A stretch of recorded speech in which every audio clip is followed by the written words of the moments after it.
दिल्ली के मुख्यमंत्री अरविंद केजरीवाल ने कहा है कि अगर जन लोकपाल बिल दिल्ली विधानसभा में पास नहीं हुआ तो वो अपने पद से इस्तीफा दे देंगे।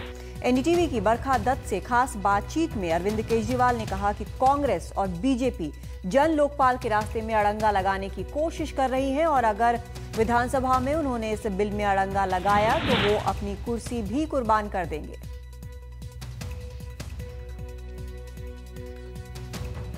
पंद्रह तारीख को स्वराज का बिल पास होगा। हाँ। और 16 तारीख को जन लोकपाल का। आपकी जानकारी के लिए एक और चीज, के बिना कैसे पास होगा? आपके पास नंबर नहीं है। ना करें, जनता सबक सिखाएगी। नहीं पास करेंगे मैं इस्तीफा दे दूंगा, उसके बाद जनता इनको सिखाएगी सबक। मेरे लिए लोकपाल बिल बहुत जरूरी है, मेरे लिए स्वराज बहुत जरूरी है। सरकार बनाने के लिए थोड़ी आया था मैं मुख्यमंत्री बनने के लिए थोड़ी आया था। मुख्यमंत्री लोकपाल बिल के लिए 100 मुख्यमंत्री की कुर्सियां कुर्बान। इस देश से भ्रष्टाचार दूर करने के लिए, लोगों को स्वराज देने के लिए 1000 बार मुख्यमंत्री तो आप मुझे तारीख दे, किस तारीख पर आप जन लोकपाल बिल असेंबली के सामने लाने वाले हैं? 13 तारीख को। 13 तारीख को। और आप कह रहे हैं कि अगर कांग्रेस और आपको जानकारी के लिए एक और डेटा दे दूं, ये कह रहे हैं ना सेंटर में भेजो। शीला दीक्षित जी के टाइम के, अभी मैंने कल बोला था, 13 बिल्स की कॉपी तो मेरे पास है। शीला दीक्षित जी के टाइम पे भी कोई बिल नहीं भेजते थे सेंटर में। तो जब शीला दीक्षित जी के टाइम में कोई बिल नहीं भेजते सेंटर में, अब हमारे टाइम में वो ऑर्डर कहां से याद आ गया इनको? तो आप कह रहे हैं कि मान लीजिए कांग्रेस आपको नहीं सपोर्ट करती तो हम इस्तीफा तो आप इस्तीफा दे देंगे। हम इस्तीफा दे देंगे। Arvind Kejriwal will resign if not able to pass the Jan Lokpal bill. The government will fall if Jan Lokpal bill and Swaraj bill are not passed. That is a categorical assertion. You will resign. बिल्कुल।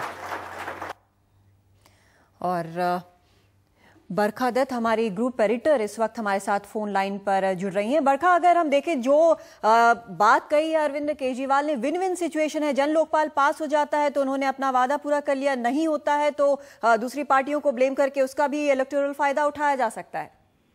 बिल्कुल कदामिनी, आप अगर उनकी बात ध्यान से सुने जो उन्होंने हमारे साथ बातचीत में कहा, तो एक तरफ वो कह रहे हैं कि अगर जन लोकपाल बिल पास हो जाता है तो एक तरह से दे कैन क्लेम विक्ट्री। वो जो जनरल इलेक्शन का कैंपेन है उसमें कहेंगे कि देखो हम जो लोकपाल बिल कांग्रेस बीजेपी ने पास किया है उससे कहीं ज्यादा स्ट्रांग लोकपाल बिल लेके आए हैं जन लोकपाल बिल की फॉर्म में।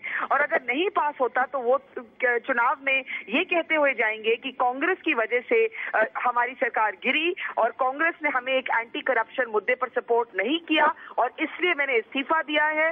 सो इन अ सेंस वो एक मार्टर बन जाएंगे, वो एक हीरो बन जाएंगे। तो एक carefully thought out political strategy इसमें दिखती है। लेकिन ये पहली बार ये कॉन्फर्मेशन आ रहा है कि इस हफ्ते ही शायद अरविंद केजरीवाल अपना इस्तीफा दे दे अगर कांग्रेस उनको इस बिल पर समर्थन नहीं देती। जी, तो अब क्या माने कि गेन जो है वो कांग्रेस के पाले में है, उसे अपना लॉस और गेन क्या होता है इस पूरे मामले में वो देखकर कितना वो नुकसान आम आदमी पार्टी को या बीजेपी को पहुंचा सकती है, ये देखकर कांग्रेस अब आगे कैलकुलेट करेगी।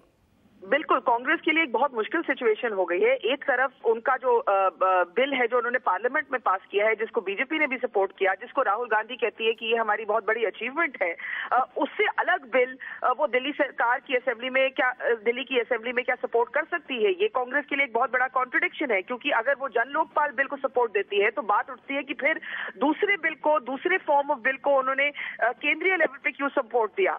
और कांग्रेस के लिए बहुत मुश्किल सिचुएशन एक क्रिएट हो गई है क्योंकि अगर वो समर्थन नहीं देते तो सरकार गिर जाएगी और अरविंद केजरीवाल को एक मॉरल हाई ग्राउंड मिल जाएगा कि करप्शन के मुद्दे पर और एक एंटी करप्शन बिल के मुद्दे पर सरकार गिरी है, तो उनके लिए तो स्ट्रेंथन हो जाएगी उनकी पोजीशन। तो अब जो है ball is in the Congress court.